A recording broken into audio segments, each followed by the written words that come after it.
Picture this. Your heart is racing nearly 100 beats faster than normal. You're losing more than a liter of sweat every hour, and it isn't cooling you down at all. Every drop just sits on your skin. Useless. Stay in this state too long, and your body will begin to shut down from the inside. This isn't a fever.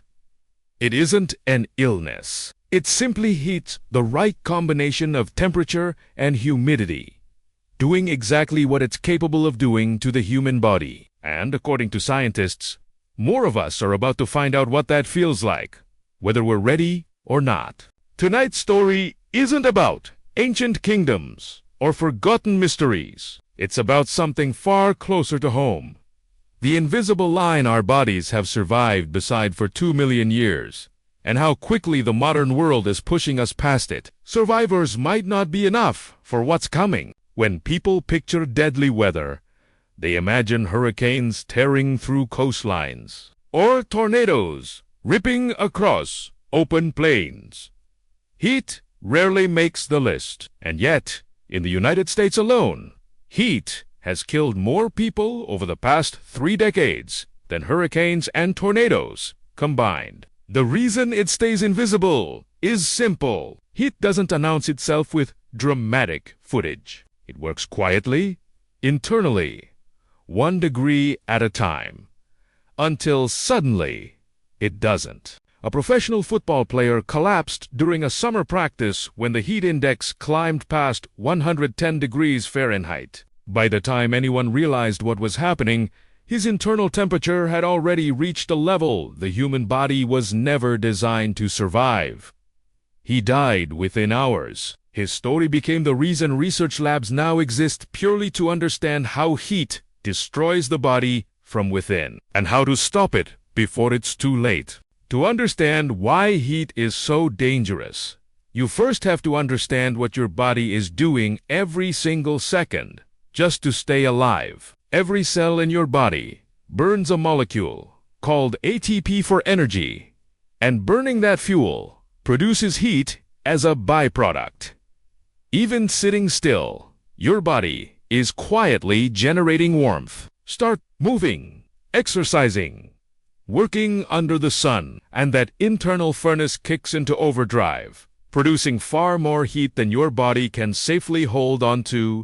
So your body does something remarkable. When that sweat hits open air and evaporates, it pulls heat energy away with it, cooling your blood, and in turn, cooling you. Humans, unlike almost any other mammal on Earth, are covered in millions of sweat glands, capable of losing more. 10 liters of water a day, just to keep our internal temperature stable. This system is the reason our distant ancestors could chase prey for miles under the African sun, while other predators had to stop and pant in the shade. It's arguably one of the most important adaptations that ever let humans survive and spread across the planet. But that system has a breaking point, and scientists recently discovered that breaking point is far closer than anyone assumed. For years, researchers believed there was a single, reliable threshold for when the human body's cooling system simply stops working. The long-held assumption was that once wet bulb temperatures hit 95 degrees Fahrenheit, the body could no longer cool itself at all, and death would follow within hours. Then, in 2022, that assumption collapsed. New research revealed that for many people, the real danger threshold isn't 95 degrees. It's somewhere between 79 and 88 degrees on the wet bulb scale, a number dramatically lower than anyone had planned for. It means that on a day that feels merely uncomfortable, rather than apocalyptic, a healthy young adult could suffer a fatal heat stroke in as little as 6 hours.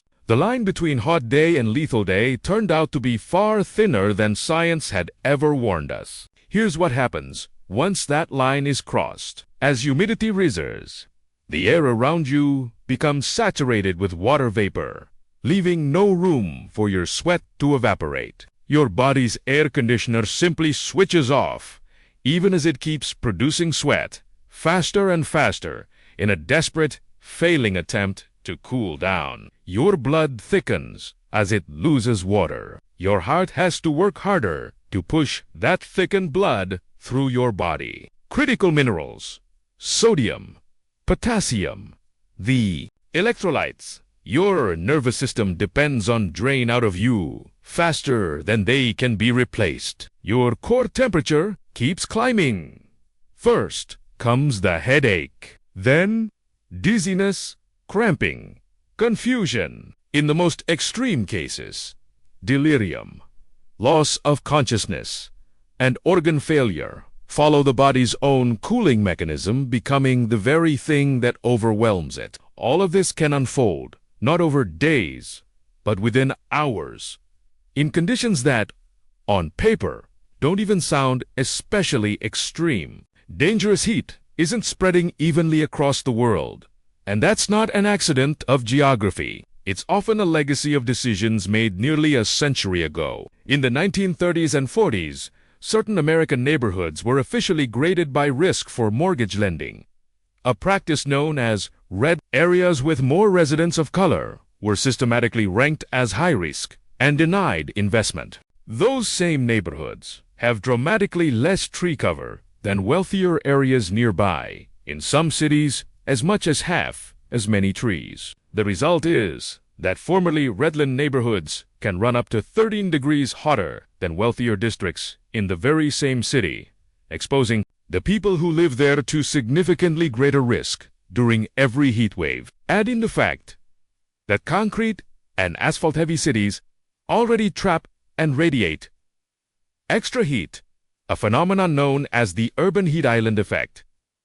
And you get a modern world where danger from extreme heat isn't just about weather. It's about history, infrastructure, and inequality, all colliding at once. Extreme heat and humidity events have already doubled globally since 1979. Even if the world manages to limit warming to a relatively modest 1.5 degrees Celsius, nearly 1 in 5 people on Earth will eventually face potentially lethal heat and humidity. On our current path, that number could climb past 70% of the global population by 2050. Some cities along the Persian Gulf could regularly experience heat conditions equivalent to a 165-degree Fahrenheit feels like temperature, conditions that have essentially never existed anywhere humans have lived. But there is real, hopeful news buried inside this story too. Human bodies are remarkably adaptable. Just 1 to 2 weeks of careful heat exposure allows the body to acclimate, increasing blood volume, triggering earlier and more efficient sweating, and helping the body retain critical electrolytes